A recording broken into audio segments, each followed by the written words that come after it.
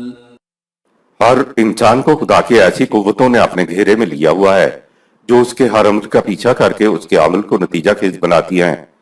اس طرح انسان کا ہر عمل اور اس کا نتیجہ محفوظ ہوتا رہتا ہے۔ خدا انسانوں کے موجودہ اعمال کے موجودہ نتیجے کو اس وقت تک نہیں بدلتا جب تک کوئی قوم خود ہی اپنی موجودہ روش کو تبدیل نہ کر لے، اور جب کسی قوم پر اس کے تبدیل شدہ غلط اعمال کے نتیجے میں تباہی آتی ہے تو اسے کوئی روک نہیں سکتا اور نہ ہی اس قوم کا کوئی حامی و مددگار ہو سکتا ہے۔ تغیر نفس دراصل جاننے کے مطابق طبیعت کا مائل ہو جانا ہے۔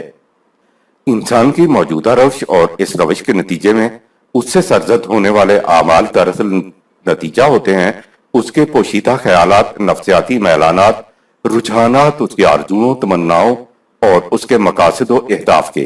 انسان کی پوشیدہ دنیا نفسیات میں تبدیلی واقع ہوگی تو محسوس سرزد اعمال میں بھی نفسیاتی تبدیلی کی نسبت سے تغیر آ جائے گا۔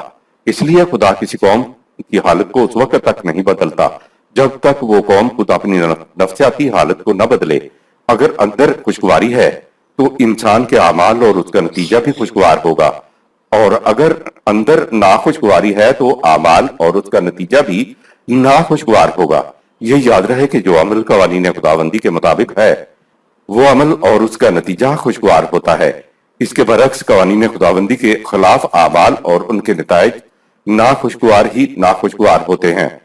خدا کی قوتیں جو انسان کو آگے اور پیچھے سے گھیرے ہوئے ہوتی ہیں وہ انسان کے طبعی جسم کو محفوظ نہیں کرتی، وہ تو انسانی نفسیات پر مرتب ہونے والے انسانی اعمال کے اثرات کو محفوظ کرتی ہیں۔ ان محفوظ کرنے والی قوتوں کے بارے میں کہا کہ رامن کاتبین، سورہ 82 آیت نمبر 11، نہایت معزز لکھنے والے، وہ انسانی نفسیات پر مرتب ہونے والے نقوش کو محفوظ کرتے چلے جاتے ہیں۔ نبی اکرم صلی اللہ علیہ وسلم کا فریضہ محض خدا سے وحی پا کے وحی کو انسانوں تک پہنچا دینا نہیں تھا۔ آپ صلی اللہ علیہ وسلم کا فریضہ یہ بھی تھا کہ یالا اموہم الکتاب والحکمہ، وہ قانون خداوندی کو پیش کرتا ہے اور پھر قانون کی حکمت ریزننگ یعنی غرض و غائب پیش کرتا۔ صرف علم سے، صرف جاننے سے تغیر نفس پیدا نہیں ہوتا۔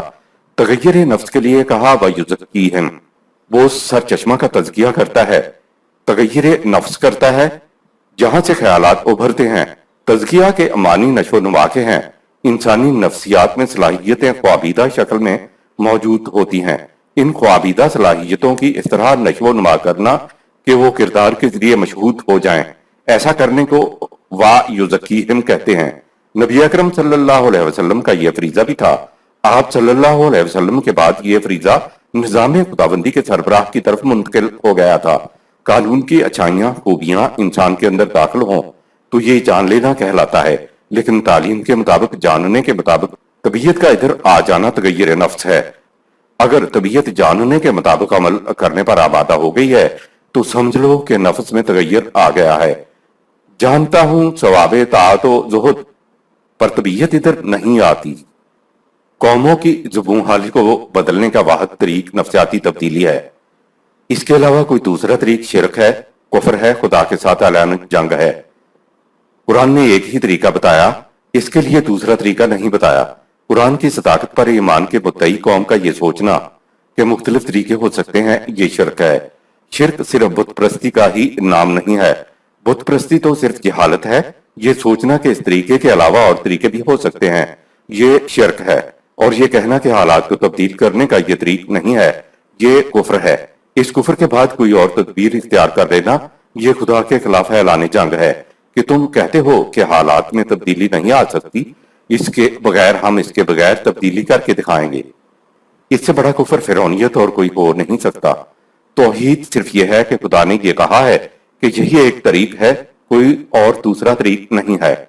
غیر مسلموں کے لیے تو ٹھیک ہے، وہ دوسرے طریقے اختیار کر کے دیکھ لیں، لیکن ہم ان سے یہی کہیں گے کہ اگر تم اپنے حالات تبدیل کرنا چاہتے ہو تو ایک دن ناکام ہو کر تمہیں قرآن کے بتائے ہوئے طریقے کی طرف لوٹنا پڑے گا۔ لیکن جو قرآن کی صداقت پر ایمان کا مدعی ہے، اس کے لیے تو یہ سوچنا ہی شرک یا کفر ہے کہ کوئی اور طریقہ بھی ہو سکتا ہے۔ دوسرے طریقے اختیار کرنے والوں کے لیے قرآن نے کہا وَإِذَا أَرَادَ اللَّهُ بِقَوْمٍ سُوءًا فَلَا مَرَدَّ لَهُ وَمَا لَهُم مِّن دُونِهِ مِنْ وَالٍ۔ سورہ 13 آیت نمبر 11۔ اور جب کسی قوم پر اس کے غلط طریقے کے نتیجے میں تباہی آتی ہے تو اسے کوئی روک نہیں سکتا، اور نہ ہی اس قوم کا کوئی حامی و مددگار ہو سکتا ہے۔ یعنی خدا کے بتائے ہوئے طریقے سے منہ موڑنے کا نتیجہ تباہی و بربادی کے سوا کچھ نہیں ہوگا، اور وہ تباہی ایسی ہوگی جو پلٹے گی نہیں، اور اس قوم کا دنیا میں کوئی وارث نہیں ہوگا۔ تغیر نفس بھی دو قسم کا ہوتا ہے، ایک تعمیری اور دوسرا تقریبی۔ دراصل دل میں آرزو کا پیدا ہونا ہی تغیر نفس کی بنیاد ہے۔ آرزو، طلب، جستجو اور امنگ انسان کا ارادہ بناتی ہے، اور ارادہ انسان کو عمل پر ابھارتا ہے، یہ تغیر نفس ہے۔ آرزو پیدا نہ ہو تو انسان چارپائی سے نیچے قدم تک نہیں رکھتا۔ آرزو تعمیری ہے یا تقریبی، اس کا فیصلہ خارجی پیمانہ یعنی قرآن کرے گا۔ آیت نمبر 12۔ هو الذي يريكم البرق خوفا وطمعا وينشئ السحاب الثقال۔ خدا کے قانون ہی کے مطابق بجلی چمکتی اور کڑکتی ہے، جس سے خوف و ہراس پیدا ہوتا ہے، اور بارش کی امید بھی پیدا ہوتی ہے، اور اس کے قانون کی روح سے پانی سے بھرے ہوئے بادل ابھرتے ہیں۔ آیت نمبر 13۔ وَيُسَبِّحُ الرَّعْدُ بِحَمْدِهِ وَالْمَلَائِكَةُ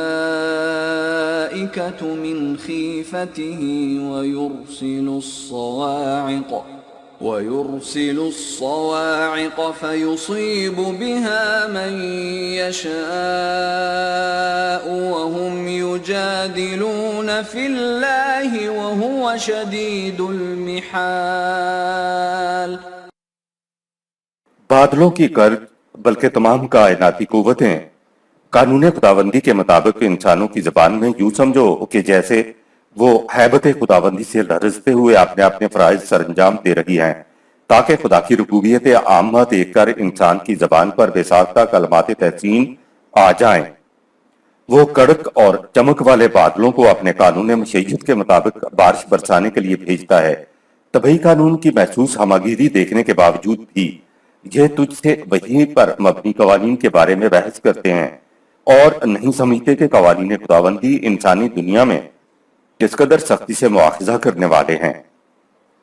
رات وہ بجلی جو کڑکتی ہے، صاعقہ وہ بجلی جو گرتی ہے اور جس پر گرتی ہے اسے جلا کر راکھ کر دیتی ہے اور موت کا باعث بنتی ہے۔ کس کے لیے موت کا باعث بنتی ہے؟ کہا فَيُصِيبُ بِهَا مَن يَشَاءُ، سورہ 13 آیت نمبر 13۔ جو بجلی گرنے کی تباہی سے مرنا چاہتا ہے اسے یہ مارتی ہے، اور جو اپنی بلڈنگ کے اوپر حفاظتی وائر لگا لیتا ہے اس کا کچھ نہیں بگڑتا۔ خدا صاعقہ کو موت کے لیے نہیں بھیجتا، حفاظتی تدابیر اختیار کرنا تو انسان کا کام ہے۔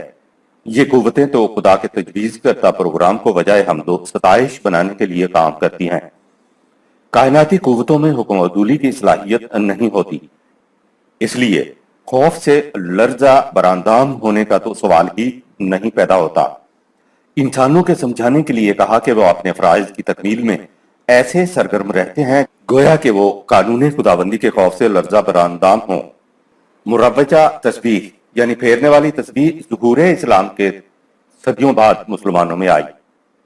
جو سبح الرعد، سورہ 13 آیت نمبر 13۔ عمومی ترجمہ ہے کہ گرج اس کی حمد کے ساتھ تسبیح کرتی ہے، لیکن اس سے تو کچھ سمجھ میں نہیں آتا۔ دراصل خدا تعالیٰ کے پروگرام کی تکمیل کے لیے پوری کائنات کے ذرے ذرے میں چھپی کائناتی قوتیں ملائکہ حران سرگرمی عمل ہیں۔ ان کی سرگرمی عمل کو عربی میں تسبیح کہتے ہیں۔ یہ جو پھیرنے والی تسبیح ہے، اسلام تو ایک طرف عربوں کے ہاں اس کا تصور ہی نہیں تھا، وہ جانتے تک نہ تھے کہ پھیرنے والی تسبیح کیا ہوتی ہے۔ بدھوں کے ہاں اس کی ابتدا ہوئی اور یہاں سے اسے یہودیوں نے لیا، یہودیوں سے عیسائیوں کے اندر آئی، اور اسلام کے ظہور کے صدیوں بعد جب خانقاہیت اور تصوف راج پایا تو یہ مسلمان قوم کے اندر بھی آ گئی، اور پھر اس نے اتنی اہمیت اختیار کر لی کہ اب تو یہ اللہ والوں کا نشان ہی بن کر رہ گیا ہے۔ جب گھوڑا پورے پاؤں پھیلا کر اپنی اندر کی پوری توانائی کے ساتھ دوڑے، یا ایک تیراک اپنے اندر کی پوری توانائی کے ساتھ پورے ہاتھ پھیلا کر تیراکی کرے، تو عربی زبان میں اسے سبحہ کہتے ہیں، اور اسی سے تسبیح کا لفظ ہے۔ قرآن کریم نے بتایا ہے کہ کائنات کی ساری قوتیں جنہیں وہ ملائکہ کہتا ہے، یہ خدا کے تجویز کرتا پروگرام کی تکمیل کے لیے اپنی پوری کی پوری توانائیاں صرف کر کے انتہائی کوشش کے ساتھ مصروف عمل رہتی ہیں۔ ان کی اس سرگرمی عمل کو تسبیح کہا جاتا ہے۔ قرآن میں ہے کہ عَلَمْ تَرَ أَنَّ اللَّهَ يُسَبِّحُ لَهُ مَن فِي السَّمَاوَاتِ وَالْأَرْضِ وَالطَّيْرُ صَافَّاتٍ، سورہ 24 آیت نمبر 41۔ کیا تم نے نہیں دیکھا کہ کائنات کی ہر شے اپنی پوری توانائی کے ساتھ مصروف عمل ہے، اس نصب الہم تک پہنچنے کے لیے جو اس کے لیے خدا نے مقرر کیا ہے۔ اسی آیت میں آگے ہے کہ کُلٌّ قَدْ عَلِمَ صَلَاتَهُ وَتَسْبِیحَهُ، سورہ 24 آیت نمبر 41۔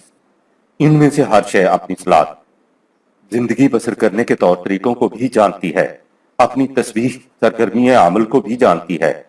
صلاۃ کا مفہوم ملاحظہ فرمائیں سورۃ البقرہ کی آیت نمبر 3 کے تحت۔ یہ جو گن گن کر تسبیح پھیری جاتی ہے، یہ قرآنی تصور کے خلاف ہے۔ گنتی کی تو بات ہی نہیں ہے، جتنی بار کرنے سے بھی زندگی کا مفوضہ فریضہ عطا ہو جائے وہ خدا کی بارگاہ میں تسبیح ہے۔ اعداد میں صاد و نحس کا تصور بدھوں کے ہاں ہے، ہمارے ہاں بھی آپ دیکھیں گے کہ طاق عدد کو صاد سمجھا جاتا ہے، اسی لیے تو وضو میں ہاتھ دھو تو 3 مرتبہ، نماز جنازہ میں صفیں طاق، مذہب میں طاق عدد مبارک سمجھا جاتا ہے۔ یسبح الرعد بحمدہ والملائکۃ من خیفتہ، سورہ 13 آیت نمبر 13۔ یہ بجلیوں کی کڑک، بادلوں کی گرج تباہیوں کے لیے نہیں ہے، یہ تو خدا کے پروگرام کو وجہ حمد و ستائش بنانے کے لیے ذریعہ ہیں۔ پانی ممد حیات ہے اور پانی ہی میں انسان ڈوبتا ہے، یہ تو انسان کا کام ہے کہ وہ ڈوبنے سے حفاظت کا سامان کرے، لیکن یہ انہی کے لیے رحمت ہے جو اس کو سنبھال لیں، جو اس کو نہ سنبھال سکیں بارش ان کے لیے زحمت بن جاتی ہے۔ پانی کے ڈیم انہی کے لیے مفید ہیں جو اس کے بندوں کو مضبوط بنا لیں، جو ایسا نہ کریں انہیں سیلاب کی تباہ کاریوں کا سامنا کرنا پڑتا ہے۔ آیت نمبر 14۔ له دعوة الحق والذين يدعون من دونه لا يستجيبون لهم بشيء إلا كباسط كفيه إلى الماء ليبلغ فاه وما هو ببالغه وما دعاء الكافرين إلا في ضلال۔ ٹھوس ہو تعمیری یعنی حق نتائج پیدا کرنے والی ہر خواہش خدا کے قانون سے وابستہ ہے، لیکن جو لوگ اس کے قانون کو چھوڑ کر کسی اور کے قانون کی روح سے تعمیری نتائج حاصل کرنا چاہیں تو ان کی یہ کوشش اسی طرح رائے گاں چلی جاتی ہے جس طرح کوئی دور سے پانی کی طرف ہاتھ پھیلا کر سمجھے کہ پانی اس کے منہ تک پہنچ جائے گا، حالانکہ اس طرح پانی اس کے ہونٹوں تک کبھی نہیں پہنچ سکتا، کیونکہ اس نے پانی کو منہ تک پہنچانے والے خدا کے قانون طبعی سے گریز کیا۔ لہٰذا قوانین خدابندی کا انکار کرنے والوں کی خواہش ایسے ہی رائے گاں چلی جائے گی جیسے صحرا میں بھٹکے ہوئے انسان کی کوششیں رائے گاں چلی جاتی ہیں۔ لاہو دعوت الحق کا مفہوم عمومی ترجمہ تو یہ ہے کہ سچی دعا اسی کے لیے ہے۔ دعا کا ہمارے ہاں ایک اردو والا مفہوم ہے، لیکن عربی زبان میں دعا کے معنی بلانا، طلب کرنا، آرزو کرنا، تمنا کرنا اور آواز دینا ہوتے ہیں۔ ایک جذبہ جو اندر سے ابھرتا ہے وہ کسی عمل کے لیے محرک بنتا ہے۔ اس اندر سے ابھرنے والی شے کو عربی میں دعا کہتے ہیں۔ جب جانور کا دودھ نکالا جاتا ہے تو جانور پورا دودھ تھنوں میں نہیں اتارتا، تو دودھ دھونے والے کرتے یہ ہیں کہ پورا دودھ نکالنے کی بجائے کچھ دودھ تھنوں میں چھوڑ دیتے تھے۔ وہ قطرے جو چھوڑ دیے جاتے ہیں وہ باہر نکلنے کے لیے تڑپتے اور متحرک ہوتے ہیں۔ چھوڑے ہوئے دودھ کے تحرک کی بنا پر وہ جو اوپر ابھی دودھ ہوتا ہے یہ حرکت اس تک پہنچتی ہے۔ یہ چھوڑا ہوا دودھ اوپر والے دودھ کو متحرک کرتا ہے اور نیچے تھنوں میں دودھ اتر آتا ہے، اور اس طرح گوالے دوبارہ تھنوں سے دودھ دھوتے ہیں تو جانور کا سارا دودھ اس طرح سے حاصل ہو جاتا ہے۔ یہ جو گوالے تھنوں میں تھوڑا سا دودھ چھوڑتے تھے تاکہ یہ اوپر والے دودھ کو نیچے کی طرف متحرک کر دے، اسے عربی میں دعوتہ کہتے ہیں، یعنی وہ شے جو تمہاری رکھی ہوئی توانائیوں کو حرکت میں لانے کا موجب بن جائے۔ یہ تھا عربوں کے ہاں دعا کا بنیادی مفہوم۔ قوت عمل تو اندر ہوتی ہے، بات تو اس کو متحرک کرنے کی ہے، آرزو اس کو متحرک کرتی ہے۔ یہاں دعویٰ کے بعد الحق آیا ہے، یعنی تمام طلب آرزو الحق ہونی چاہیے، اور الحق وہ ہے جو قرآن کے مطابق ہو، جو ٹھوس تعمیری نتائج پیدا کرے، جو تمہاری ضرورت اور تعمیری تقاضوں کے مطابق ہو۔ اگر انسان الحق قرآن کے مطابق اپنی دعا یا طلب یا آرزو رکھے تو اس کے نتائج پھر یقیناً خوشگوار ہوتے ہیں، اور اگر دعا یا طلب یا آرزو الحق کے خلاف ہے تو تقریبی نتائج برآمد ہوں گے۔ دعا کے مفہوم کو شرح و بسط کے ساتھ ملاحظہ فرمائیں۔ سورۃ الفاتحہ کی آیت نمبر 4 کے تحت دعا کی حقیقت۔ آیت نمبر 15۔ وَلِلَّهِ يَسْجُدُ مَن فِي السَّمَاوَاتِ وَالْأَرْضِ طَوْعًا وَكَرْهًا وَظِلَالُهُم بِالْغُدُوِّ وَالْآصَالِ۔ ہمارے قوانین کا انکار کرنے والے دیکھتے نہیں کہ کائنات کی پستیوں اور بلندیوں میں جو کچھ ہے وہ ہمارے ہی قوانین کے سامنے لازماً سر تسلیم خم ہیں، یہاں تک کہ اشیاء کے سائے تک بھی اسی کے قانون کے مطابق بڑھتے اور ڈھلتے ہیں۔ قانون کی ہمہ گیری کا یہ عالم ہے کہ انسان اپنا رخ کسی بھی طرف کر لے، اس کا سایہ ہمیشہ اسی سمت پڑے گا جس سمت کو خدا کا قانون تعین کرتا ہے۔ انسان اپنے سائے یا اشیاء کے سائے تک کو بھی اپنی مرضی سے ادھر ادھر نہیں کر سکتا۔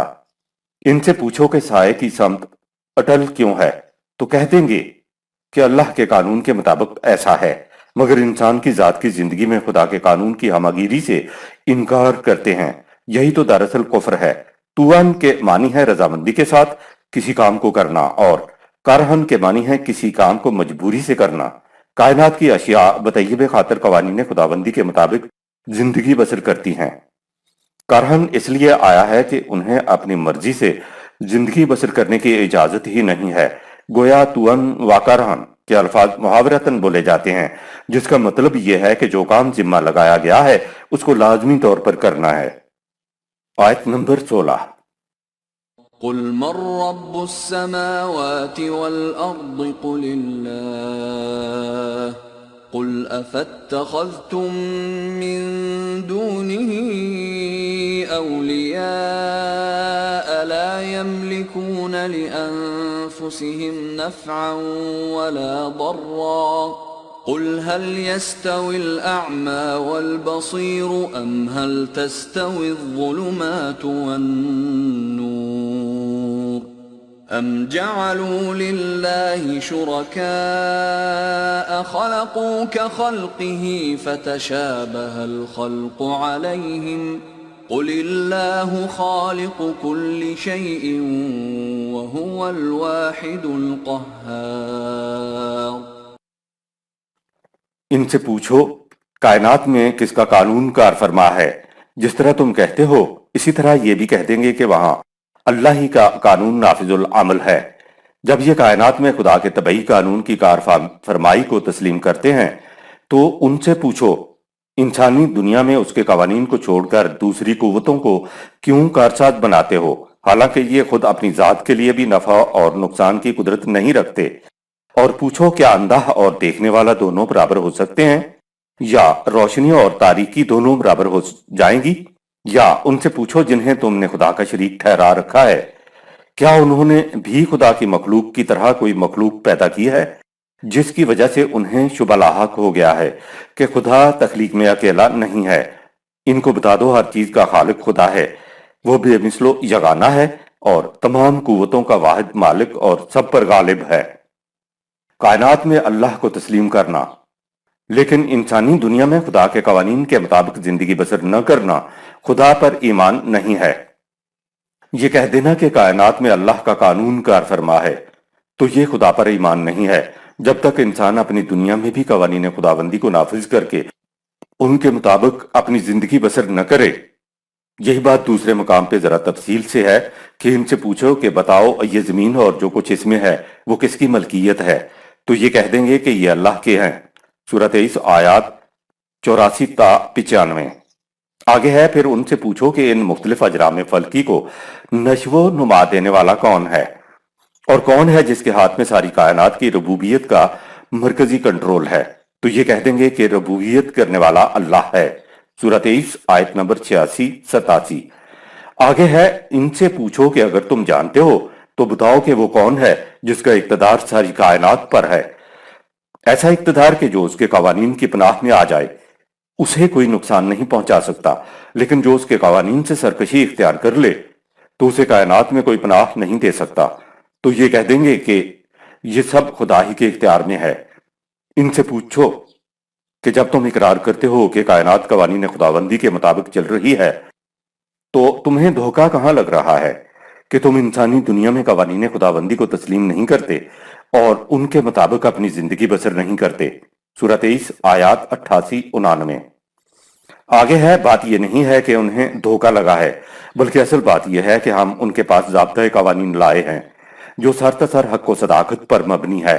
مفاد پرستیوں پر زد پڑنے کی وجہ سے یہ خدا کے اقتدار و اختیار کو کائنات میں تو تسلیم کرتے ہیں لیکن انسانی دنیا میں تسلیم نہیں کرتے۔ سورہ 21 آیت نمبر 20۔ لہٰذا یہ لوگ اپنے دعویٰ میں جھوٹے ہیں کہ یہ خدا کو مانتے ہیں۔ سورہ 23 آیت نمبر 90۔ یہ ٹھیک ہے کہ خدا الہ السما ہے، لیکن صرف اتنا تسلیم کرنا کافی نہیں ہے، وہ الہ الارض بھی ہے، یعنی اس کا قانون انسانی کائنات میں بھی کار فرما ہونا چاہیے۔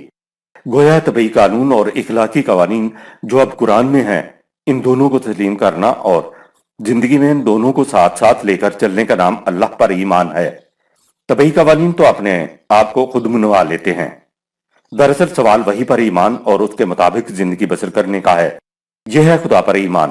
یاد رکھیے کہ ہمارا اور خدا کا تعلق صرف وہی کے ذریعے سے آپس میں جڑتا ہے، اسے درمیان میں سے نکال دیجئے تو خدا کے ساتھ ہمارا کوئی تعلق باقی نہیں رہتا۔ جیسے کہ ہم اوپر ذکر کر آئے ہیں کہ الہ السما پر تو سب ایمان رکھتے ہیں، اصل ایمان وہی کو زندگی بسر کرنے کے لیے تسلیم کرنا ہے۔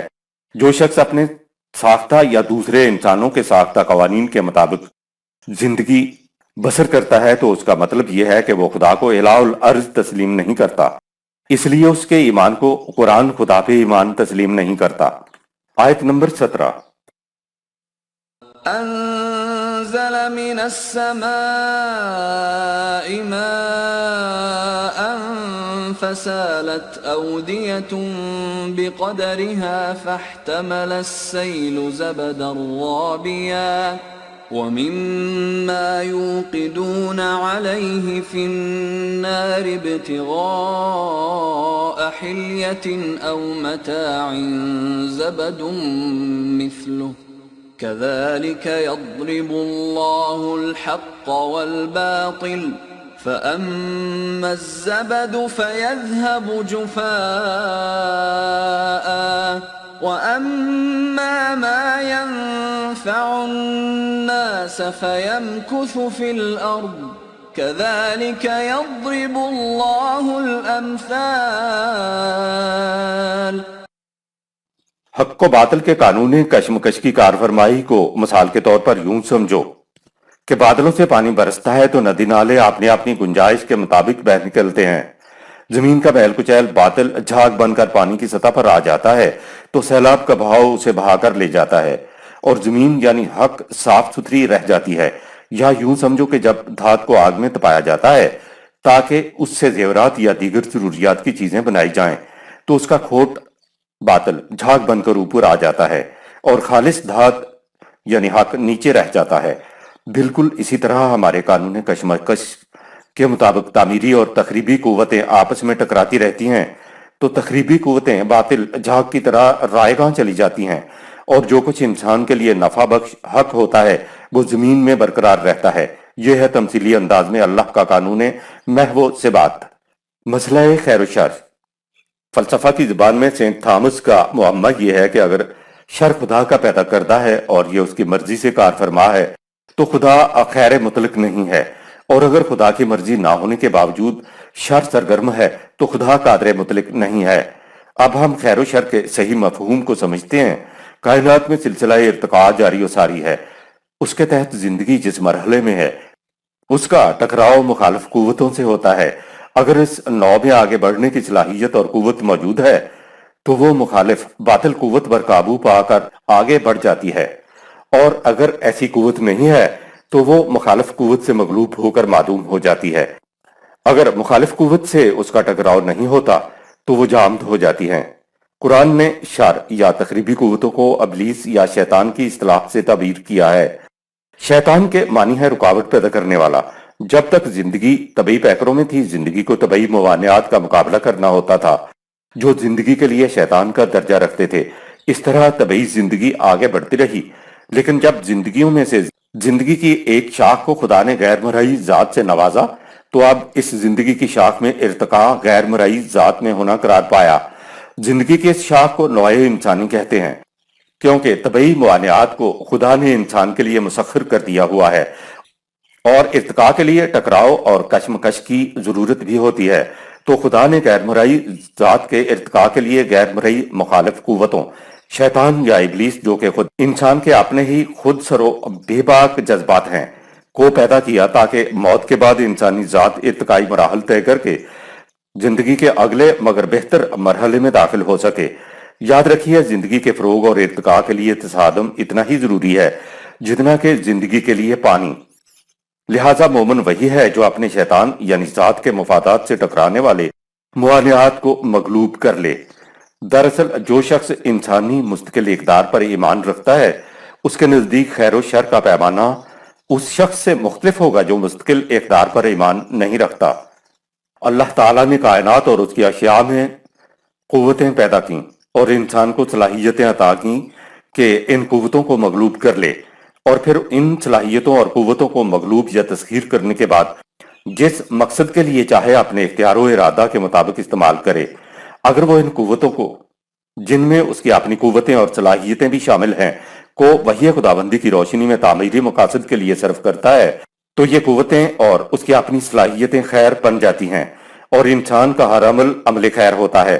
اس کے برعکس اگر وہ ان مغلوب قوتوں کو، اپنی صلاحیتوں کو تخریبی مقاصد کے لیے صرف کرتا ہے تو یہ قوتیں اور صلاحیتیں شر بن جاتی ہیں اور انسان کے کام بھی شر بن جاتے ہیں۔ لہٰذا خدا نے شر پیدا نہیں کیا، اس نے صرف قوتوں اور صلاحیتوں کو پیدا کیا ہے۔ یہ انسان ہے جو اسے شر یا خیر بنا دیتا ہے۔ خدا نے انسان سے کہلوایا بے یاد کل خیر، سورہ 3 آیت نمبر 26۔ تو خیر ہی خیر عطا کرتا ہے۔ خیر کو انسان خود شر بنا لیتا ہے۔ خیر مستقل بذات شے نہیں کہ جس کو پیدا کیا گیا ہو۔ ہر شے میں خیر اور شر کا پہلو ہوتا ہے۔ اس کے شر کے پہلو سے بچنا چاہیے اور خیر کے پہلو کو اختیار کرنا چاہیے۔ من شر ما خلق، سورہ 113 آیت نمبر 2 سے یہی مراد ہے کہ اشیاء کے شر کے پہلو سے بچا جائے۔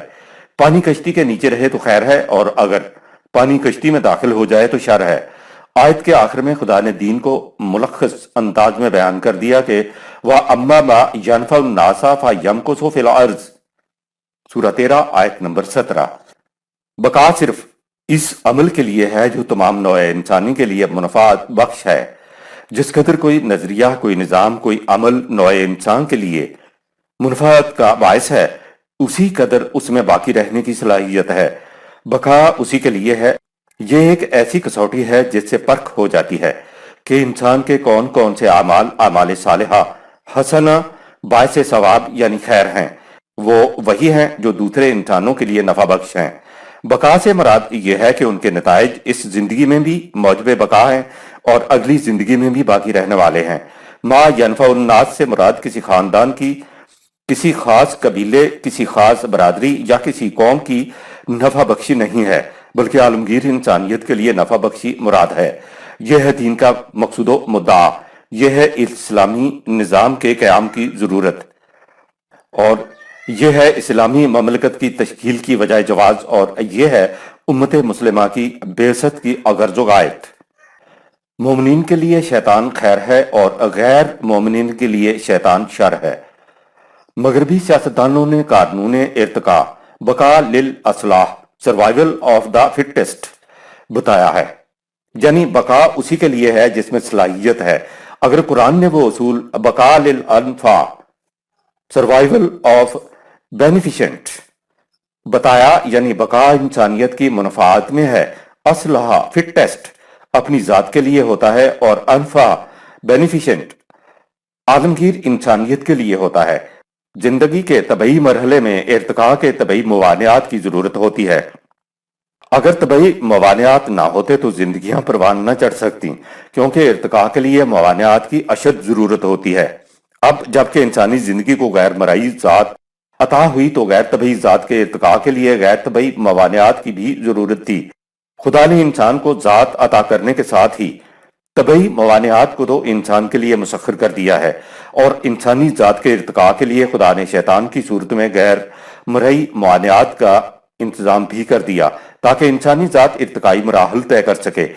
گہری نظر سے دیکھا جائے تو مومن کے لیے شیطان خیر ہے کہ اس کی وجہ سے مومن کی ذات ارتقائی مراحل طے کر کے زندگی بعد زندگی کے مراحل کو طے کرنے کے قابل ہو جاتی ہے۔ اس کے برعکس غیر مومن کے لیے شیطان شر ہے، کیونکہ ان کی ذات ارتقائی مراحل طے کرنے کی بجائے الٹی مزمحل ہو جاتی ہے اور زندگی بعد زندگی کے مراحل طے کرنے کے قابل نہیں ہو پاتی۔ اسی لیے غیر نشو و نما یافتہ ذات کا مزید سفر رک جاتا ہے۔ یہ رک جانا، یہ ٹھہر جانا اس کا جہنم ہوتا ہے۔ طبعی طور میں جو زندگیاں اپنے اپنے مقام پر ٹھہر گئیں ہیں وہ دراصل جہنم کی زندگی گزار رہی ہیں، مگر ان کو اس کا شعور نہیں ہے۔ اسی طرح جن کی انسانی ذات زندگی بعد زندگی میں ٹھہر جائیں گی، آگے سفر جاری رکھنے کی صلاحیت نہ رکھتی ہوں گی، وہ جہنم میں ہوگی، لیکن ان کا شعور تیز کر دیے جانے کی وجہ سے ان کو جہنم میں ہونے کا احساس ہوگا۔ تو شیطان مومنین کے لیے اللہ کی ایک رحمت ہے، خیر ہے۔ اگر طبعی زندگی میں طبعی موانعات نہ ہوتے تو زندگی انسانی پیکر میں نہ پہنچ پاتی، بلکہ ایک قدم بھی آگے نہ بڑھ پاتی۔ اسی طرح اگر شیطان نہ ہوتا تو انسانی زندگی کے بعد زندگی میں جنت کا مستحق کبھی نہ ہو پاتا۔ آیت نمبر 18۔ لِلَّذِينَ اسْتَجَابُوا لِرَبِّهِمُ الْحُسْنَى وَالَّذِينَ لَمْ يَسْتَجِيبُوا لَهُ لَوْ أَنَّ لَهُم مَّا فِي الْأَرْضِ جَمِيعًا وَمِثْلَهُ مَعَهُ لَافْتَدَوْا بِهِ أولئك لهم سوء الحساب ومأواهم جهنم وبئس المہاد۔ اور جن لوگوں نے اپنے نشو و نما دینے والے کی دعوت پر مخالفتوں کی پرواہ نہ کرتے ہوئے نہایت حسن کارانہ انداز میں لبیک کہا، ان کے لیے انجام کار کی فیروز مندیاں اور سربلندیاں ہیں، اور جن لوگوں نے اس دعوت کو قبول نہ کیا تو ان کا انجام ایسا بھیانک ہوگا کہ اگر ان کے پاس تمام روئے زمین کی دولت ہو اور اتنی ہی اور بھی ہو اور اس کو بدلے میں دے کر تباہی سے بچنا چاہیں تو ایسا نہیں ہو سکے گا۔ اس وقت ان کے اعمال کا حساب ان کے حساب میں بہت برا ہوگا اور ان کا ٹھکانہ تباہیوں کا جہنم ہوگا جو بہت برا ٹھکانہ ہے۔ آیت نمبر 19۔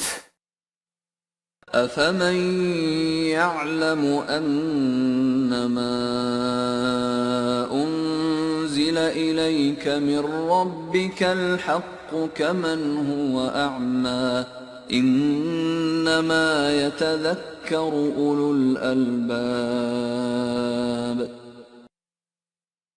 ذرا سوچو، جو کہ ایک شخص وہ ہے جو عقل سے غور و فکر کے بعد اس بات پر یقین رکھتا ہے کہ جو کچھ تیرے رب کی طرف سے نازل ہوا ہے وہ حق ہے، اور دوسرا وہ جو اندھا ہے اس حقیقت پر غور و فکر نہیں کرتا، کیا یہ دونوں برابر ہو سکتے ہیں؟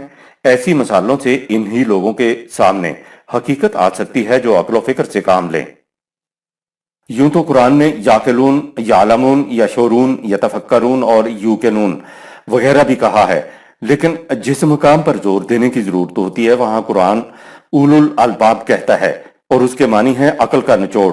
کہا کہ مثالیں بھی ہم نے دی ہیں، تصریف آیات کے ذریعے بھی ہم نے سمجھایا ہے، اور بات ہے بھی بڑی صاف، لیکن قوانین خداوندی کو تو زندگی میں اپنے سامنے وہی رکھ سکتا ہے جو انتہائی غور و خوض کے بعد تسلیم کرے کہ واقعی الہ الارض اور الہ السماء دونوں کا ماننا ضروری ہے۔ آیت نمبر 20۔ الذين يوفون بعهد الله ولا ينقضون الميثاق۔ دعوت پر لبیک کہنے والے یہی وہ لوگ ہیں، نمبر 1 جو اللہ سے کیے ہوئے عہد، چاہے اس میں ذاتی مفاد نظر نہ بھی آئے، کو پورا کرتے ہیں، اور مشکلات و مصائب میں بھی اپنے اقرار کو نہیں توڑتے۔ آیت نمبر 21۔ والذين يصلون ما أمر الله به أن يوصل ويخشون ربهم ويخافون سوء الحساب۔ نمبر 2 جو انسانیت کے ان ٹوٹے ہوئے رشتوں کو جن کو جوڑے رکھنے کا خدا نے حکم دیا ہے جوڑتے ہیں اور ڈرتے ہیں کہ نظام ربوبیت قائم نہ کیا جو کہ انسانی رشتوں کے جڑے رہنے ہی سے قائم ہوتا ہے تو اس کا نتیجہ تباہی و بربادی ہوگا۔ انسانی رشتوں کو جوڑے رکھنے کا حکم۔ انسانیت تو ایک ناقابل تقسیم وحدت ہے، پوری انسانیت ایک وحدت کل ہے، لیکن انسان کی ہوس میری اور تیری نے نوع انسانی کو ٹکڑوں ٹکڑوں میں تقسیم کر دیا، لہٰذا ہر وہ قدم جو انسانیت کے اندر تفرقہ، اختلاف، مشاجرت پیدا کرنے کا موجب ہوگا وہ خدا سے باندھے ہوئے عہد کی خلاف ورزی ہوگی۔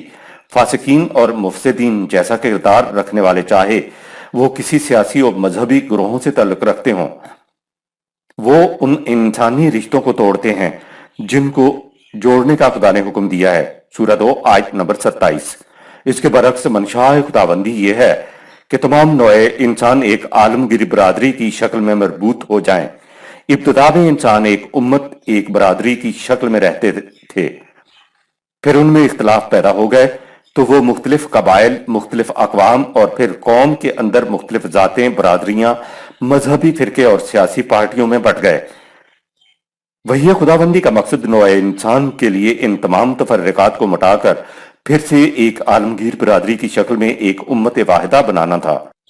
اس کی ابتدا جماعت مومنین سے کی گئی، جن کا فریضہ تھا کہ اس دائرے کو وسیع سے وسیع تر کرتے جائیں۔